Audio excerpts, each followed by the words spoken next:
Bonjour les CM2, alors aujourd'hui on va apprendre à résoudre des problèmes sur les durées en effectuant à chaque fois un schéma avec une ligne du temps. Tu l'avais déjà fait en CM1, donc en fait c'est globalement des révisions. On va lire ce premier problème.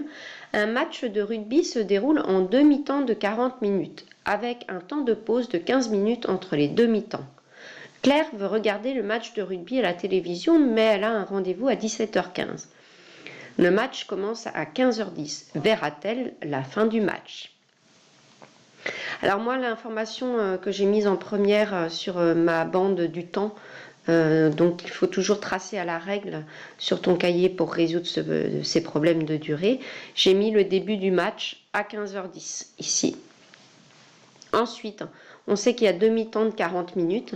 Donc ici, ce trait symbolise en fait, et ce nouveau trait, une première mi-temps de 40 minutes que je mets ici.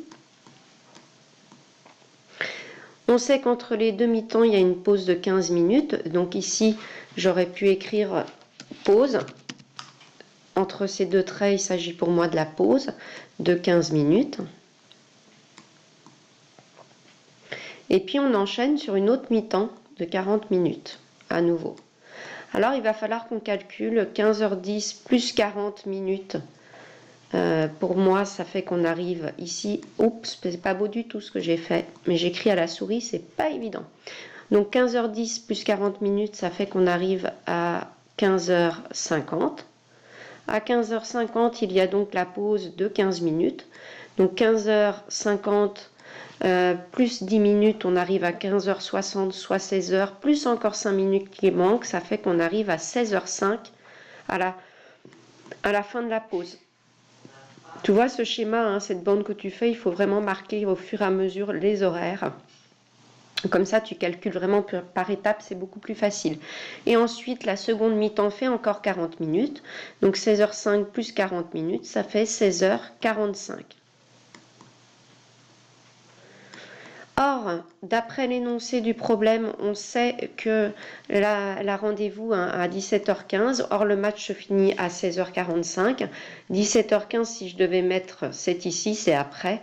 Donc, elle a le temps de voir. Elle verra donc la fin du match. La question, c'était verra-t-elle la fin du match? Ben, c'est oui, elle verra la fin du match.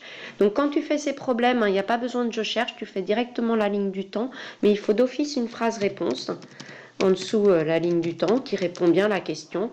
Elle, donc, ou Claire, verra la fin du match, car on peut même justifier, il se termine à 16h45 et son rendez-vous n'est qu'à 17h15.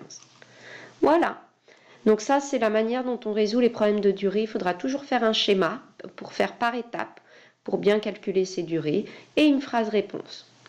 Alors, on va attaquer un deuxième problème de durée. Je vais te le lire. J'ai t'ai aidé en faisant déjà le schéma, mais je n'ai pas tout rempli dessus. Ce problème, ça va être à toi de le résoudre sur ton ardoise ou une feuille de brouillon. Le bateau qui relie Marseille à Ajaccio part à 18h35, donc c'est ce que j'ai marqué en premier ici sur le schéma, et arrive à 7h15, c'est ce que j'ai marqué donc ici en tout dernier sur le schéma, le lendemain matin. Combien de temps la traversée Marseille-Ajaccio dure-t-elle? Alors tu vois, 18h35, j'ai décidé de faire une étape à 19h, ensuite un certain nombre d'heures jusqu'à 24h ou minuit, ensuite de minuit jusqu'à 7h du matin et ensuite jusqu'à 7h15. Donc je te laisse résoudre ce problème sur ton ardoise ou sur une feuille de brouillon et fais une pause sur la vidéo puisque moi j'enchaîne immédiatement avec la correction. Donc fais bien une pause. Alors, on va corriger ensemble. De 18h35 à 19h, il y a 25 minutes. Ensuite, de 19h à 24h, donc 19 plus combien fait 24, ça fait 5 heures. Donc, si on fait bien 19h plus 5 heures, on arrive à 24h ou minuit.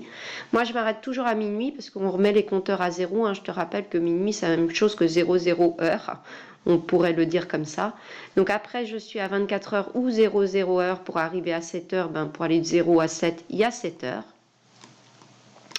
Et ensuite, pour aller de 7h à 7h15, il y a 15 minutes. Alors, ce que je vais faire, c'est que je vais additionner les minutes ensemble, puis ensuite les heures ensemble. Donc, j'additionne d'abord les minutes. 25 plus 15, ça fait 40 minutes. Donc, on a nos minutes. 40 minutes. Et puis, pour les heures, eh bien, on a 5 plus 7, ça fait 12. Donc, 5 ici et 7 ici, ça fait 12 heures et 40 minutes. Donc, ça, c'est la durée de la traversée. Donc, combien de temps dure la traversée Marseille-Ajaccio? Donc, on fait toujours une phrase réponse en dessous de notre ligne du temps qui est tracée sur le cahier. Donc, pardon, phrase réponse. Le trajet, la traversée plutôt,